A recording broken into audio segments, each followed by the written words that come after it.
Yo, aunque soy viejo, pero llevo muchos años en esto, por lo tanto, pero los ingenieros viejos no tenían en la cabeza esta posibilidad, siempre pensaban que el sistema tenía que ser como el que había sido siempre. ¿Entendéis lo que digo, no? Y ahora, pues siempre se preguntaban, eso es 100% renovable, tal, tal. Y a mí lo del 100%, el 0% nunca me han gustado, yo me gustan más términos medios. Pero es la verdad, ¿es posible un sistema energético solo con renovables? Hombre, pues claro que es posible. Claro que es posible.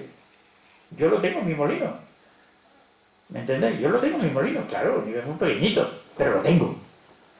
Porque eso no va a poder ser a nivel de un pueblo, a nivel de una ciudad, etcétera, etcétera. ¿Por qué no? Y si no 100%, al 90%, o al 80%, o al 70%. Pues no es lo mismo, ¿verdad? Eso es importante. Bueno, la clave, ya lo he dicho antes Fernando, diciendo que lo decía yo, pero es verdad que lo decía yo hace mucho tiempo, que me pasó una cosa muy graciosa en Murcia, presentando uno de esos libros, un señor, ya al terminar la presentación se me dijo a mí, no, usted no se acuerda de mí. Yo fui alumno suyo en Valencia, porque tuve 5 años en la Politécnica de Valencia. La primera vez que oí yo hablar de generación distribuida fue usted en 1978. Yo no me acordaba, evidentemente, pero él sí se acordaba. Generación distribuida, producción y consumo tienen que estar lo más próximos posible desde muchos puntos de vista y más en renovables. Bien, bueno, ¿cómo se puede hacer eso? Pues a base de unas ideas muy sencillas, ¿no? Lo primero, y siempre lo pongo lo primero, hay quien lo pone lo último, y yo siempre lo pongo lo primero, es la responsabilidad en el consumo, es decir, la responsabilidad de los consumidores, de nosotros. No hay que estar continuamente echándole la culpa a los gobernantes, ni... No, cada cual de nosotros tiene su responsabilidad. Pues claro que la tiene. Como el que tiene el perrito y el perrito se hace caca en la acera, coño, pues si luego hay caca en la acera, la culpa la tiene él, ¿no? Que tiene el perrito, no yo, que no lo tengo, ¿no? Entonces, responsabilidad fundamental en el consumo.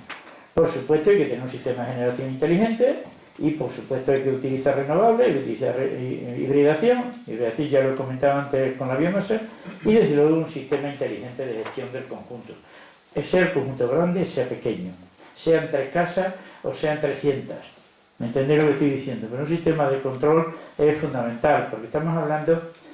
las instalaciones de energía renovable son sencillas, pero tienen un pequeño inconveniente, y es que no son, el aporte de energía primaria no es continuo, es variable, día-noche, días con más sol, días con menos sol, etcétera. Por tanto, gestionar eso desde el punto de vista de la ingeniería es mucho más difícil que un sistema en el cual tú le vas echando paletadas conforme a ti te da la gana, porque tienes un montón allí, ¿no?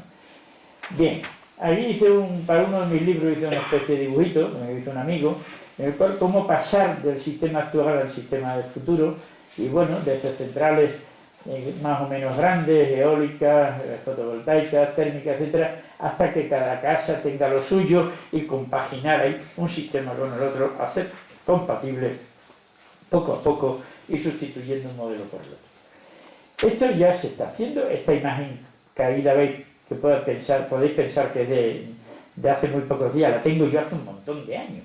No sé quién me la dio, pero a mí me gusta, ¿no? Esto es una barriada residencial en Japón, y fijaros, ¿no? Es tremendo, ¿no? Ahí tenéis ya ese modelo implantado. Pero fijaros, esto es Mairena Aljarafe, daros cuenta, ¿no? Todo esto es fotovoltaico, todo es térmico. Fernando se ríe. Fernando se ríe porque sabe... Bueno, lo vamos a descubrir, ¿no, Fernando? Esa es mi casa, claro, estoy jugando con ventaja. Porque esa es mi casa. Esa es mi casa, porque para decir que también hay que utilizar criterios energéticos en la arquitectura. Esto es un inventillo mío para calentar ese muro, en fin, un montón de cosas.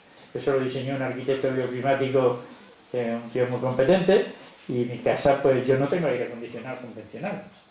No hace falta. No hace falta, ni en invierno ni en verano. Bueno, eso es lo que yo produzco en un año. Produzco esto y consumo esto.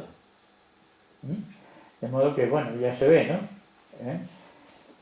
Bueno, esto va siendo posible, está muy bien en las ciudades, es un reto muy grande, yo creo que se está avanzando, pero también en el mundo rural. Esto es un concepto que me encanta, el concepto de microred, con fotovoltaica, en un poblado, en Marruecos, pero en Marruecos y en América y en todos sitios, ¿no? Es magnífico, un edificio ahí con sus baterías y tal, y una distribución allí en el poblado aquel, y la gente tiene su contador y tal. El mismo modelo que tenemos ahora, pero a nivel local, a nivel de cada sitio, ¿no? Bueno, el tema del cambio climático, pues no sé si entretenerme un momentillo, depende de cómo vayamos de hora. Usted, señor, ¿usted ejerce de moderador o el señor presidente? Yo, bueno, no, yo creo que vale la pena detenerse un momentillo a explicar el cambio climático y el calentamiento global, porque también pasa lo mismo con los sistemas energéticos. La gente habla y habla, habla. Los periodistas escriben, y lo esencial, a lo mejor no lo saben. Y lo esencial es muy sencillo. Mirad, la Tierra, el planeta Tierra, o el planeta Agua, ¿no?, según por donde se mire, pues tiene alrededor de una capa de aire, que se llama atmósfera, y que es muy estrechita. Son 100 kilómetros nada más, frente al tamaño de la Tierra, que creo que son 13.000 y pico de kilómetros. Pero resulta que ese es el filtro de la energía que entra y que sale en la Tierra. La radiación solar atraviesa la atmósfera y llega a la Tierra aproximadamente un 50% de la energía que llega fuera. Pero luego la Tierra, a su vez, como todos los cuerpos, incluidos nosotros, emite a su vez radiación infrarroja, y se equilibra. Ese equilibrio da lugar a una temperatura razonable, de las medias del orden de 15 grados, y si no hubiera atmósfera serían menos 18. Entonces, el control que la atmósfera hace de la radiación que entra y la que sale es la que. ¿Y de qué depende? De la composición de la atmósfera. Y eso es lo que los seres humanos estamos modificando con las emisiones de gases de efecto invernadero excesivas, que están modificando los intercambios esos. La diferencia entre esos intercambios se llama forzamiento radiativo. Y lo malo no es que haya un forzamiento radiativo positivo. Lo malo es que está creciendo. Lo malo es que en el 2005 era 1,6 y en el 2011 es 2,3 vatios por metro cuadrado, que puede parecer una cantidad muy pequeña, frente a la total de la radiación, que son 1.367 vatios por metro cuadrado. Pero 2,3 en 1.367 y de manera continua es muy importante. Y de hecho, efectivamente, se está produciendo, y eso ya no lo discute nadie, al fin no lo discute nadie, se está produciendo el cambio climático. ¿Y esto por qué no va? Bueno, pues no sé lo que pasa. Vamos ahí para adelante. Aquí ha pasado algo.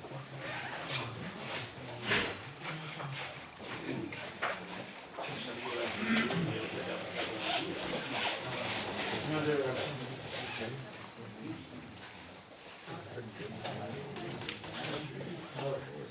Ya.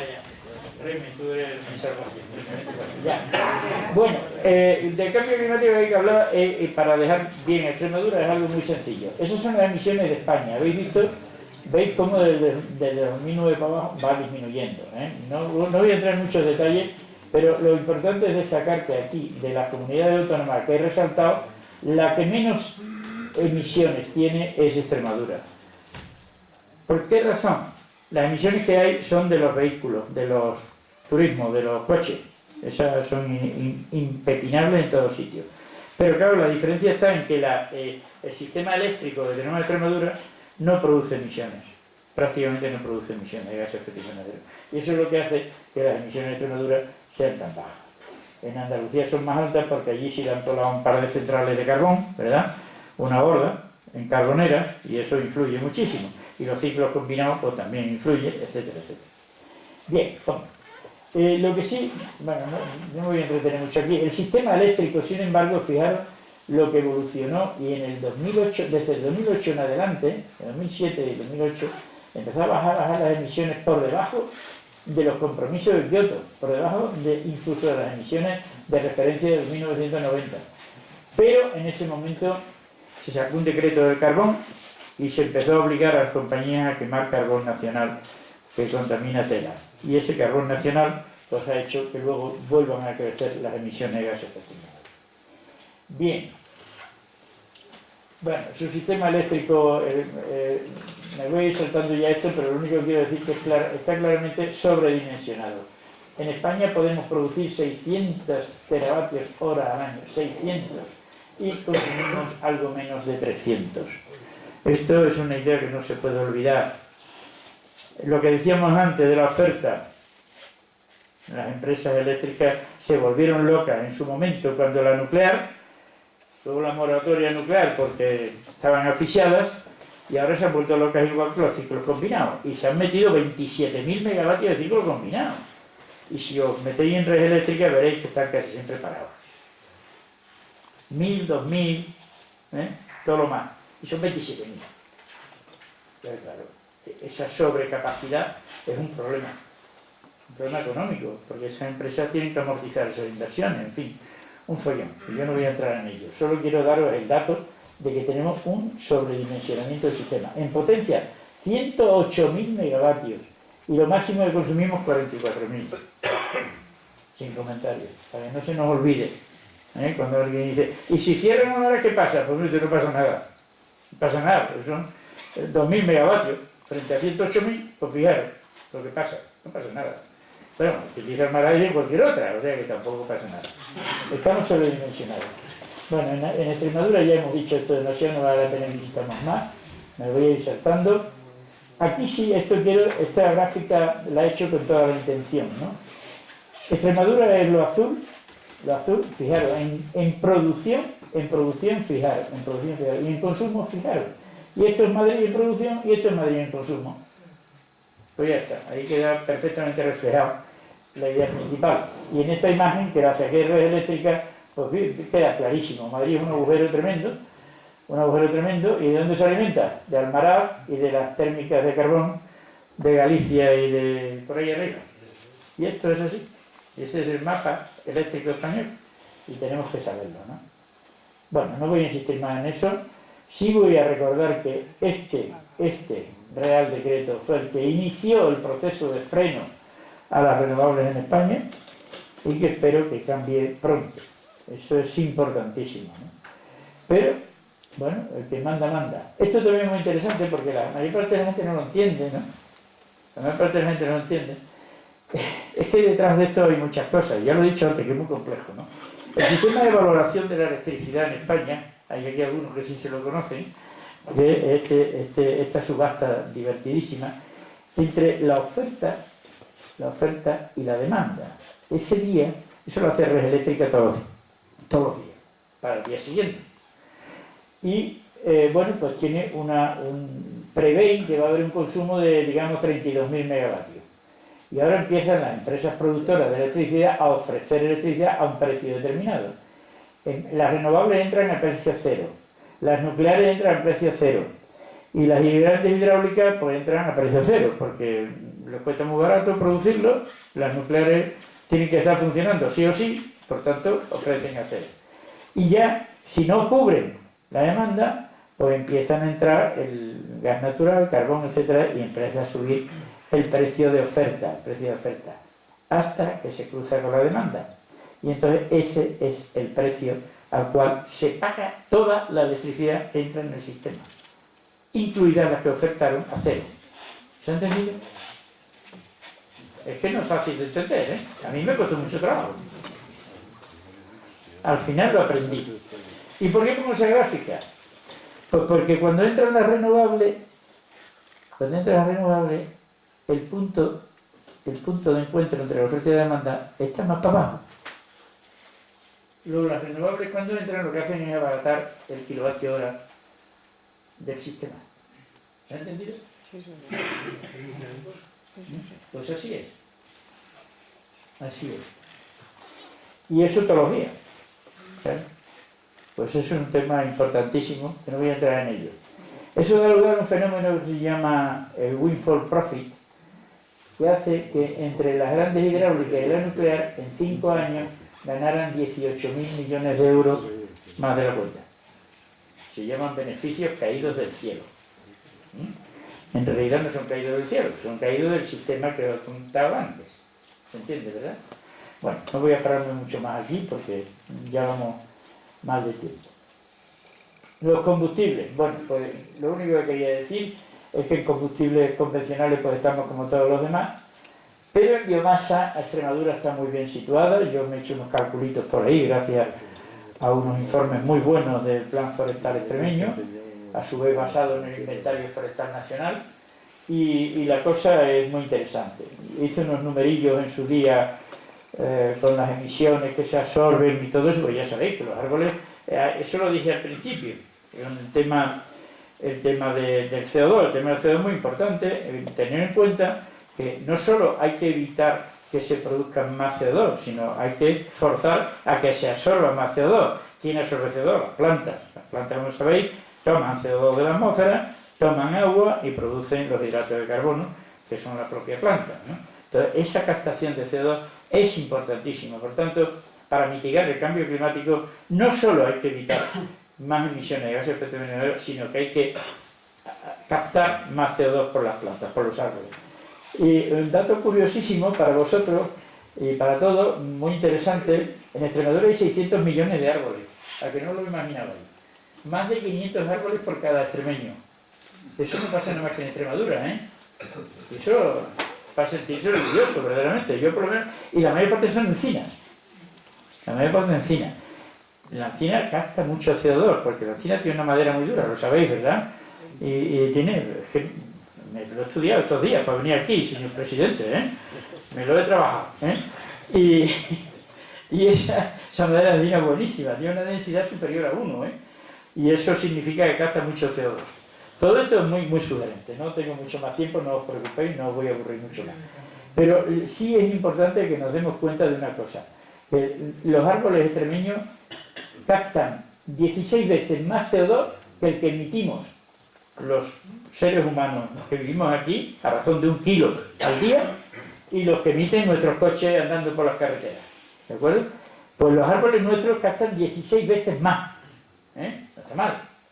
No está mal. Tenemos que estarle agradecidos como comunidad a los árboles, ¿vale? Bueno, los datos del incendio de la Sierra de Gata me los calculé. Almará, algunos detalles. Primero, como yo he intervenido muchas veces en esto y he oído a algunos queridos compañeros de la universidad asumir que lo saben todo de la energía nuclear, pues yo modestamente he hecho ese pequeño repaso a mi currículum y resulta que mi tesina de licenciatura era determinación de la masa de energía de un antiprotón relativista. Es decir, que yo empecé en la nuclear. Luego estuve 1 año en Toulouse, en un centro de física atómica y nuclear. Estuve midiendo radioactividad en una mina de uranio en Bercy-sur-Gartempe. Siempre lo digo, parece que broma, pero no lo es. Bajé 500 metros en la mina a medir el actinón, allí en las galerías cerradas, etcétera, etcétera. Sí, yo estaba familiarizado con el tema, ¿no? Y luego, pues mira, estuve en la mesa de diálogo para evolucionar nuclear en España, nombrado por el Ministerio, y bueno, y ese libro, que le ha llamado la atención a Fernando, es fruto de un debate que organizó el CSIC en Madrid, en la biblioteca del CSIC, y era una cosa muy simpática, no solo sobre nuclear, era sobre otras cosas también, pero en este caso fue sobre nuclear, en el cual intervenía una persona, en este caso el CIEMAT, Enrique González, y un servidor, uno a favor y otro en contra, y un debate allí pues bastante curioso, bastante interesante, y se le ocurrió hacer el libro. Bueno, el librito, es un librito, no es un libro, es un librito, así chiquitillo. Pero la vicepresidenta del Consejo decía, se divertía mucho y decía, bueno, ¿qué éxito está teniendo este libro? Porque todo el mundo dice, vale, ya no viene de energía nuclear, ¿eso cómo puede ser? Y entonces la gente le apetecía ver lo que yo decía sobre la nuclear. Bueno, hay una cosa que a mí me llama más la atención que nada. Esto es sacado de Google Earth. Esto es la central nuclear de Almará, y este es el pueblo de Almará. Yo de verdad que me parece impresentable, y lo digo así, a boca llena, y donde quieran y como quieran. Me parece inaceptable que se monte una central nuclear en las proximidades tan inmediatas de un pueblo como Almará. Eso me parece indecente para el que tomara la decisión en aquel momento. Indecente. Porque no está libre ninguna central, ni ningún otro tipo de central, de tener un accidente. Pero en el caso de una nuclear, ese accidente tiene unas consecuencias muy diferentes que cualquier otro accidente. Entonces, esa imagen a mí me ha impactado. De verdad, no lo sabía, No lo sabía. Yo no había estado, yo he pasado por ahí cerca, pero no me había dado cuenta de eso.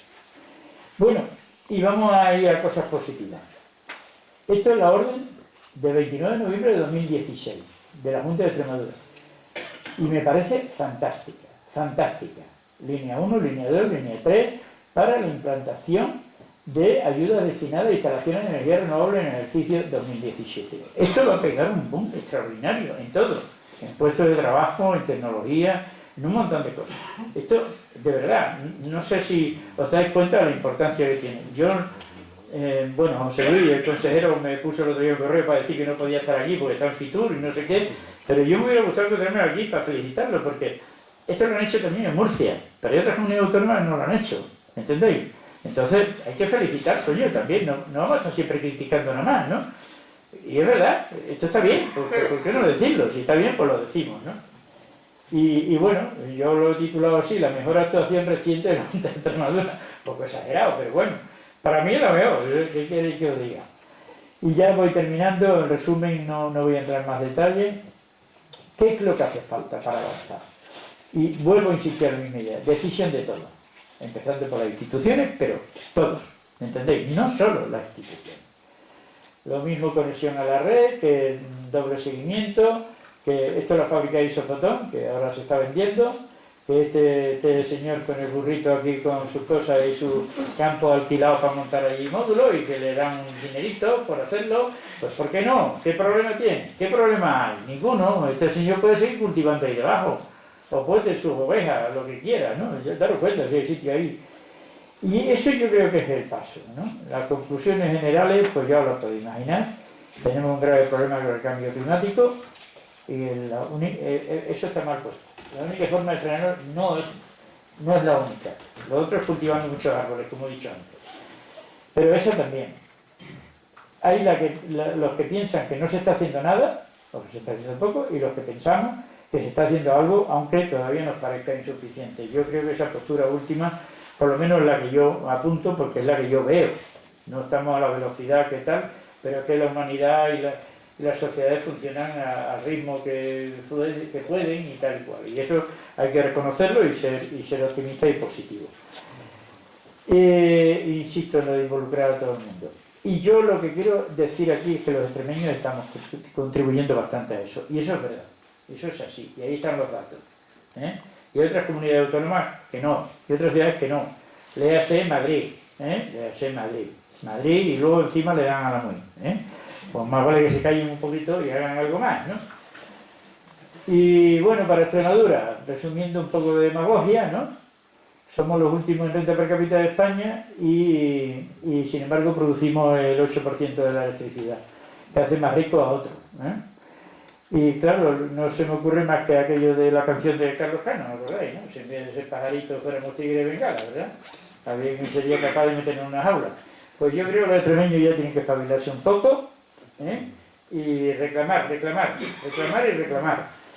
Y bueno, las reflexiones estas de algunos grandes pensadores, la de Martin Luther King me encanta. Lo más grave no es la fechoría de los malvados, sino el silencio de las buenas personas. A mí me parece impresionante eso. Y bueno, ya para terminar utilizo la misma imagen que tenía al principio, porque me gusta muchísimo, la frase de Gandhi, que yo la he comprobado, personalmente con tantos años. Bueno, yo un día en la asamblea de la Asociación Pro Termosolar, que estaban ahí todos muy arrugadillos, le digo, tranquilo tío, si estamos ganando, joder, ¿no ves que nos están peleando, pues eso es señal de que estamos ganando, de modo, venga, animaros. Y luego la verdad que no ha sido todo verdad así. Y finalmente la última, que a mí es la que más me gusta, cómo no, de nuestro querido e ilustre don Miguel Cervantes Saavedra, que me encanta esa frase. Podrán los encantadores quitarme la aventura, pero el esfuerzo y el ánimo será imposible. Esa es una clave fundamental para todos nosotros. Bueno, ya con estas imágenes que no es lo mismo contaminar que impactar. Es evidente que una central solar como esa impacta. Como impacta una catedral. Pero a quien le gusta y a quien no. A mí me gusta, como decía el chiste. Y nada más, muchas gracias.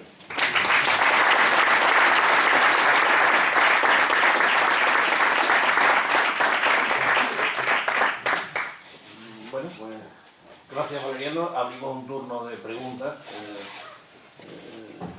Tenemos el primero. A ver si nos traen.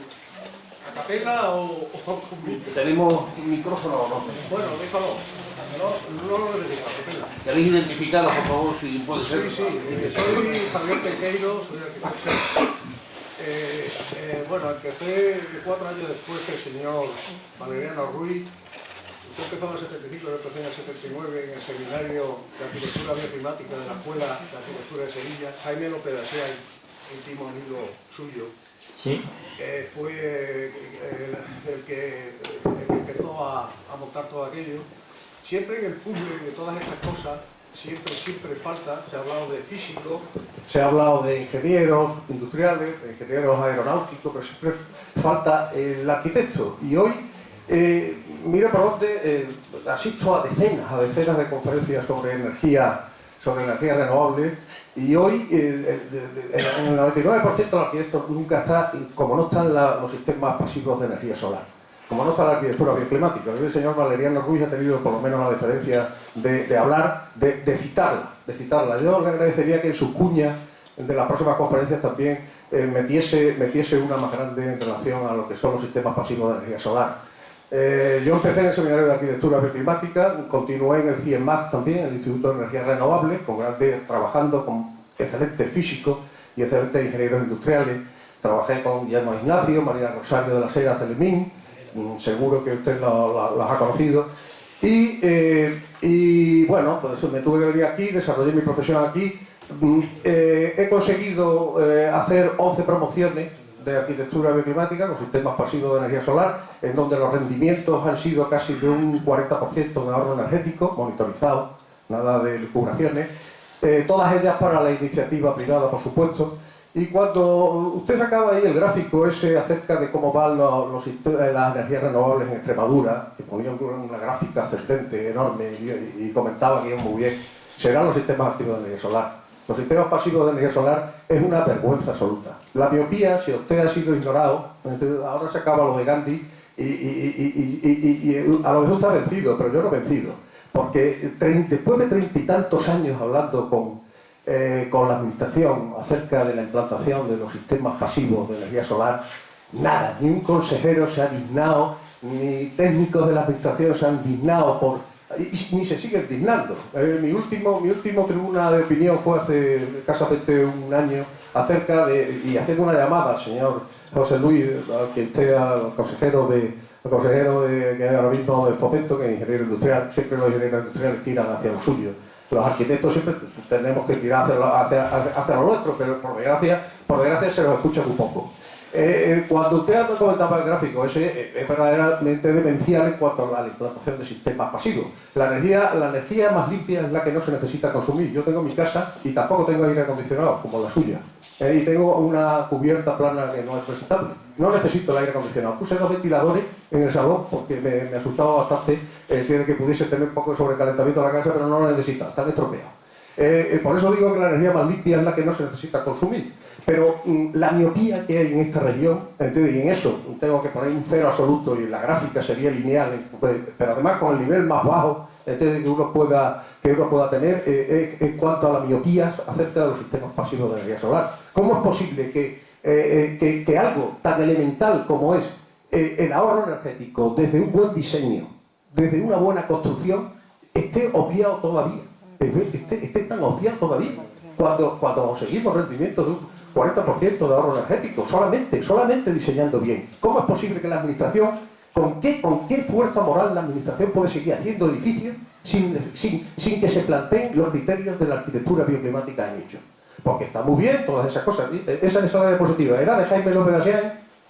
¿Sí? Sí, claro. Bien. Vale, pues ¿cómo es posible que todavía estemos a esta altura? Yo empecé en el 79 y llevo 40 años en este tema también. Pero ¿cómo es posible que exista esta miopía ahí todavía absoluta acerca de un tema tan elemental como este?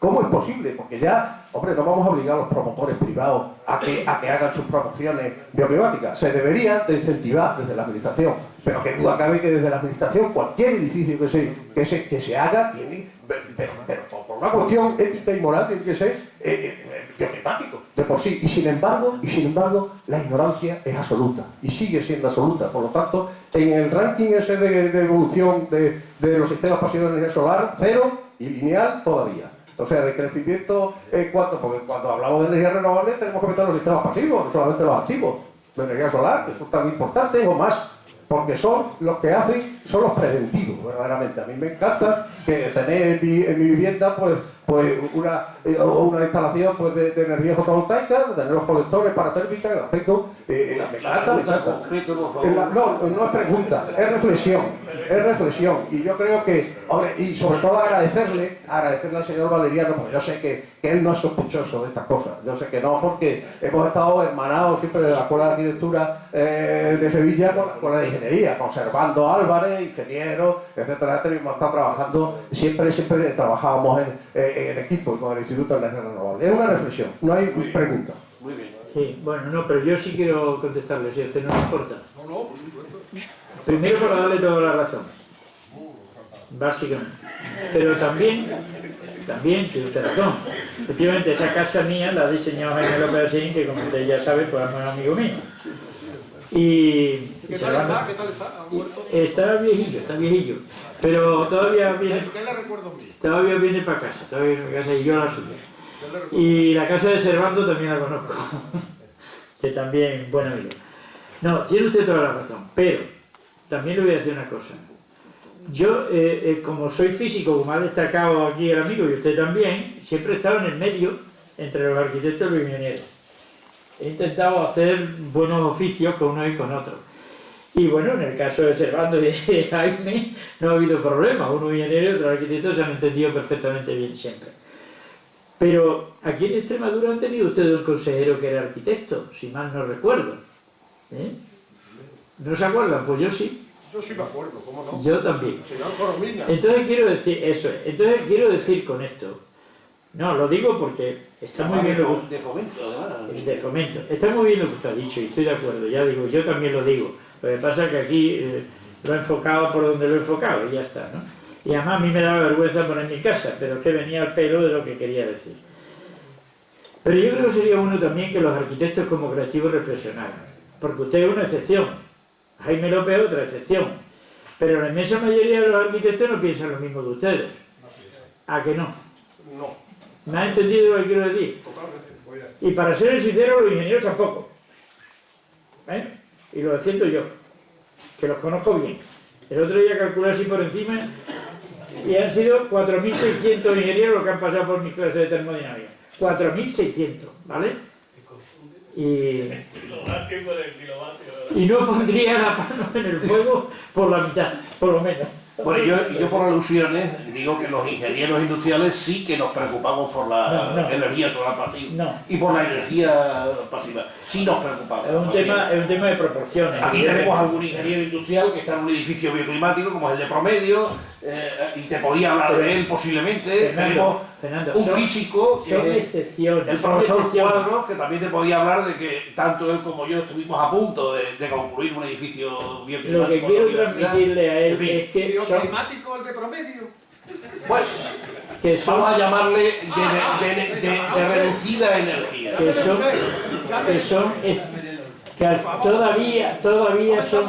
todavía son excepciones, los arquitectos se preocupan de estas cosas y también son excepciones los Está hecho por arquitectos. arquitectos en ese caso. Venga, pasemos a otro tema. Otra pregunta. Dejamos el tema y vamos a otra pregunta, ya hemos debatido bastante. Ahí hay un señor que quiere intervenir. Estaba aquí nuestro amigo el arquitecto. Yo me llamo Manuel Unión Guisado y soy maestro jubilado. Soy de filología, no sé nada de Y física. es más grande por pista. Bueno, pues creo que hay una orden por ahí de hace 8 o 10 años en donde en las promociones de vivienda es obligatorio instalar las placas solares. Pues aquí en Badajoz, en el antiguo vivero, cuando se hicieron las nuevas instalaciones, ahora 7 o 8 años, se puso en toda la tribuna del campo de fútbol, en el techo, en el tejado, se pusieron todo lleno de placas solares.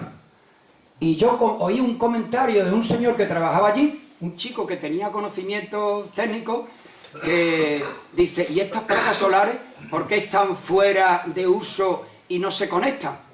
Y yo me extrañó aquello, porque eso sería, después que se hace la inversión, es todo un beneficio. Y entonces dijo otro así, parece que con mala idea, dice, bueno, es que ten en cuenta que el señor que provee el gas es íntimo amigo del alcalde. y no quiero yo hacer ningún comentario. Yo también quería hacer una reflexión cuando usted hablaba de que le huele mal eso de las cosas fiscales, que parece que eso es imposible, que eso se competa en Extremadura o se contabilice aquí y no en Madrid. Y yo pienso que estamos en un país donde la corrupción es galopante, donde no existen los lobbies, pero existen las mafias y existen los mafiosos, y ahí tenemos a Felipe González y a Aznar, que creo que cobran unos suculentos sueldos, que no sé esos dos señores que sabrán de energía y de estas cosas. Y lo último que quisiera comentar es que yo no comprendo, porque no entiendo nada, cómo en Alemania hay 5 veces más instalaciones solares que en España. En Alemania, 5 veces más que en España, cuando dicen que en España hay mucho sol. Yo eso no lo comprendo. Gracias. Esa es la pregunta, la última, ¿no? Porque La última. Sí, pues la última me viene al pelo, porque yo el miércoles y el jueves estuve en Alemania y en Austria. Y es impresionante la carretera desde Múnich, a donde yo fui, al lado del Danubio, la cantidad de instalaciones solares fotovoltaicas que había a un lado y a otro. No os lo podéis imaginar. Yo sabía los datos, pero no es lo mismo que verlos, ¿no? No le he querido poner ninguna imagen, pero tengo las fotos que las hice, lógicamente, todos llenos de nieve, todos cubiertos de nieve. Aquello me ha impresionado muchísimo realmente, pero claro, luego llega la primavera y llega el verano, es decir, que esta gente... Bueno, la verdad es que tienen más conciencia medioambiental que nosotros y eso es un tema, y también más dinero, todo hay que decirlo, Pero tiene usted razón, es verdad, tienen la mitad de radiación que nosotros y tienen 10 veces más de instalaciones solares. Y es así. Pero eso puede ir. Hay quien dice que en un momento determinado estuvieron los partidos verdes en el gobierno de Alemania, y claro, esos son los que metieron o pusieron en marcha que en Alemania hubiese la cantidad de energías renovables que hay. Aquí en España no llega ningún partido verde. Es conciencia también. Alemania ha apoyado siempre todo esto, y de hecho la plataforma Solar Almería, que yo lo he dicho, el gobierno alemán pagaba el 50% de los gastos de personal y de mantenimiento de la plataforma, ¿no? Luego se salieron, pero tuvieron un tiempo aquello. ¿Por qué?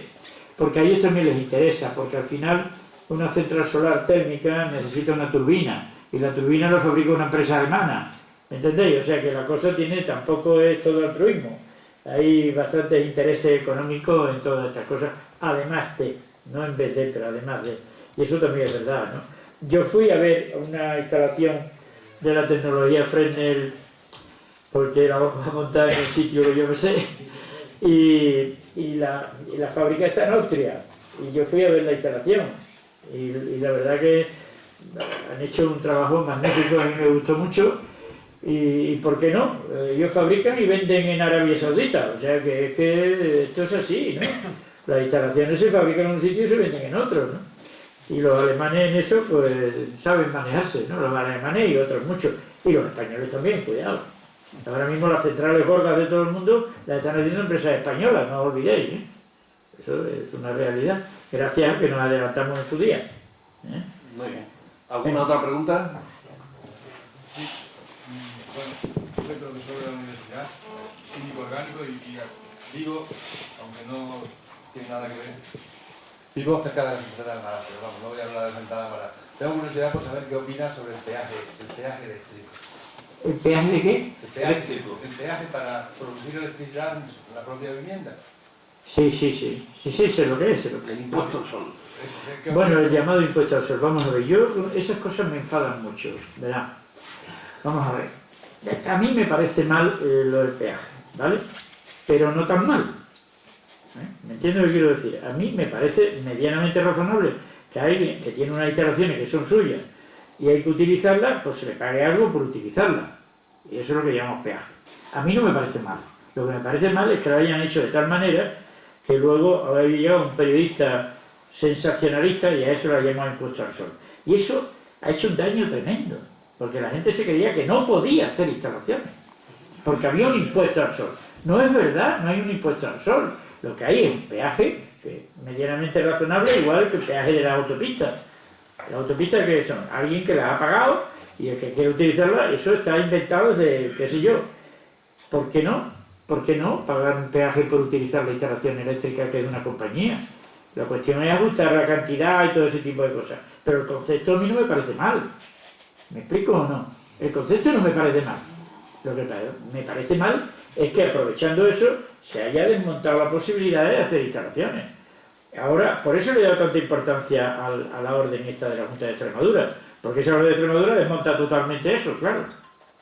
Desmonta el asunto. De modo que a mí no me parece mal el concepto. Lo que habría que discutir sería la cantidad, que yo ni lo sé cuál es. Pero el concepto en sí no me parece mal. Una pregunta por mi parte. Has dejado ahí un poco en interrogación cuando hablabas del precio de la energía. Dice, cuando entran las renovables, entonces se cruza oferta y demanda en punto más bajo. Sí. Y por tanto es más barato. Sí, sí. ¿Quién decide eso? Me vas a contestar que el operador del sistema energético. Sí, señor. ¿Y por qué lo decide? Y luego hablas de ganancias de millones de euros de las compañías. Eso, el que metas o no eso, puede originar... Es muy sencillo, Fernando. Eso está automatizado por red eléctrica. Y además, como tú sabes, hay el mercado diario, el mercado horario y todo. Es más complejo de lo que yo he contado hoy. Lo he contado para que se entendiera que no es fácil. Vamos a ver. Eso es así como yo lo he contado, ¿vale?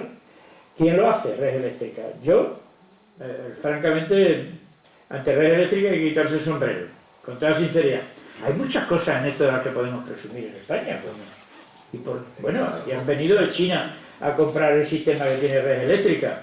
Y yo recuerdo que entonces yo estaba en un consejo en el ministerio y en aquellos tiempos red eléctrica se llevaba las manos a la cabeza, no voy a decir el nombre del presidente de entonces, porque con tanta eólica a ver qué iba a pasar, qué tal y qué cual.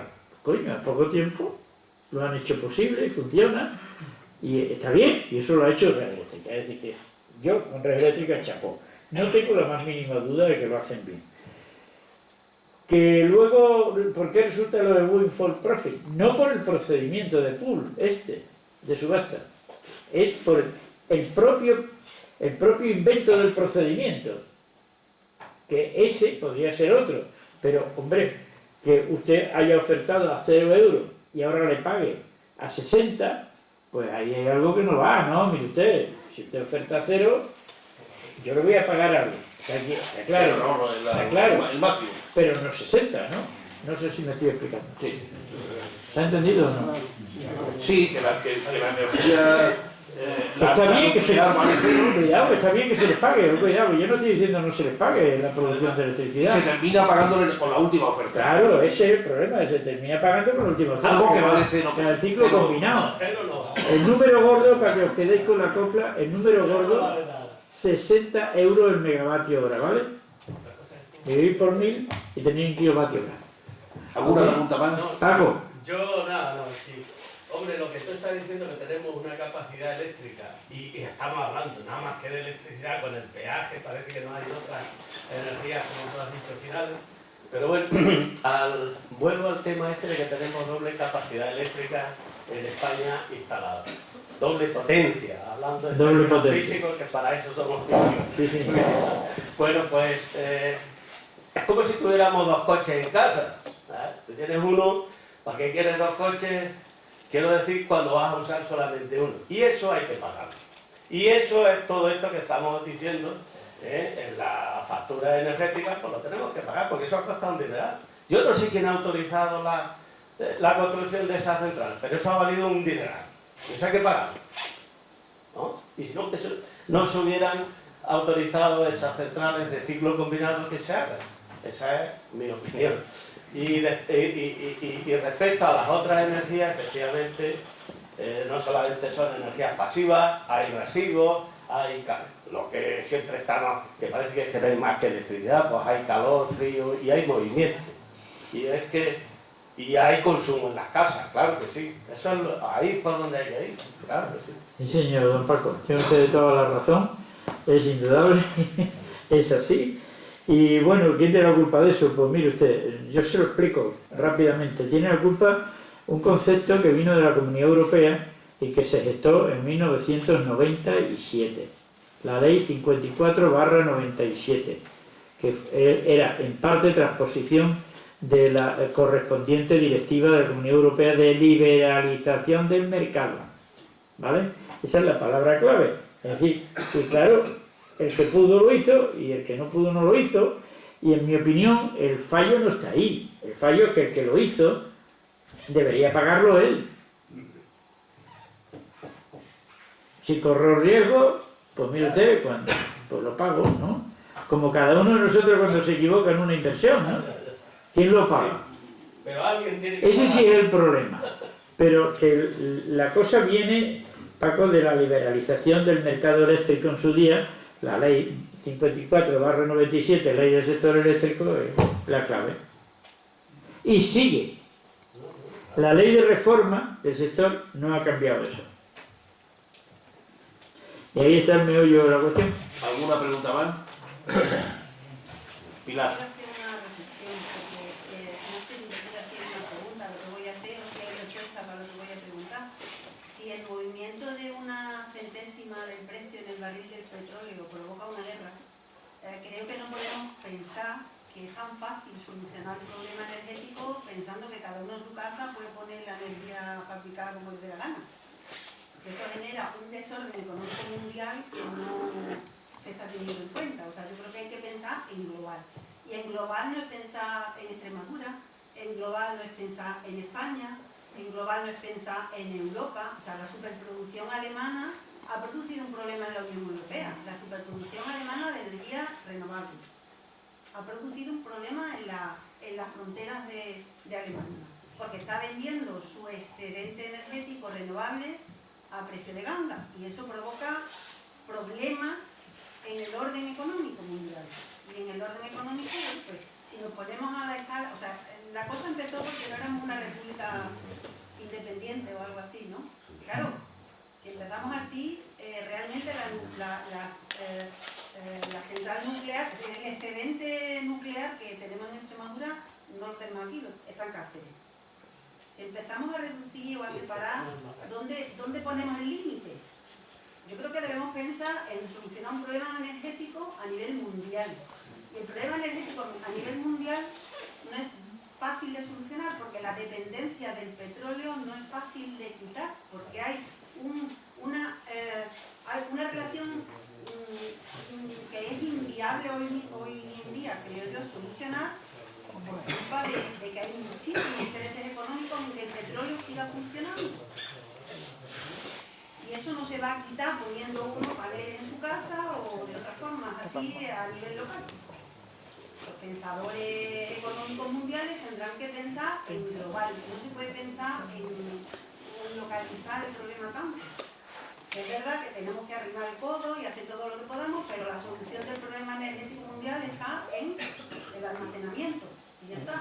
El día que sepamos almacenar, estaremos solucionando el problema. Porque los paneles solares están muy bien cuando no es de noche, o cuando no es invierno, o cuando en Monte Solino vivimos en el Polo Norte. Y está muy bien el viento cuando hay viento, pero cuando no lo hay, no hay energía. Y claro, en las gráficas que ha mostrado usted, por ejemplo, en su casa, ¿cómo soluciona el hueco que hay cuando hay más consumo que Conectándose a la red, ¿no? ¿Qué? Conectándose a la red, ¿no? Claro. Y si eso ocurre en una casa, que no ocurrirá en una multinacional. En una multinacional no se puede solucionar el problema poniéndole paneles fotovoltaicos en el techo. Bueno, Por eso se pone el peaje. si usted lo dice, yo propondría que la nombraran usted ministra de Energía y solucionaba el problema. Pero, Porque las soluciones técnicas para tener coches eléctricos se conocen. ¿cómo? Las soluciones técnicas para tener coches eléctricos se conocen. ¿Por qué no se tienen? Porque no interesa. Interesa seguir consumiendo petróleo. Interesa a nivel mundial. No sé por qué, yo no lo sé. Si lo supiera, sería ministra. Probablemente de Europa o del mundo entero, si es que lo hubiera. Pero no lo sé. Y no creo que lo sepa nadie. Bueno, ¿qué quiere que le diga? Y quiere que le diga, mire usted, existe el almacenamiento de muchas clases, y existen soluciones para compaginar las energías transitorias como la eólica con las demás. Le iba a enseñar cómo se produce, cómo se está produciendo la electricidad que estamos consumiendo en este momento en España. Y bueno, dada la circunstancia de que tenemos un sistema, como he dicho antes, de red eléctrica, que es quien gestiona el sistema y compagina las producciones de un sitio, las producciones de otro, las producciones de las hidráulicas son regulables, pone en marcha el grupo que haga falta cuando haga falta, en fin, hay todo un manejo de todo el sistema y Y eso es lo que yo he alabado aquí, lo he alabado claramente porque me parece extraordinario y francamente, ¿por qué? Porque no es fácil, efectivamente no es fácil, pero es posible.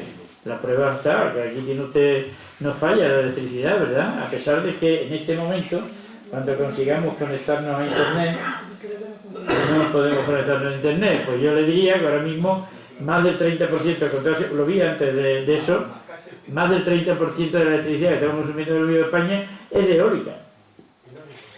Y está en el sistema.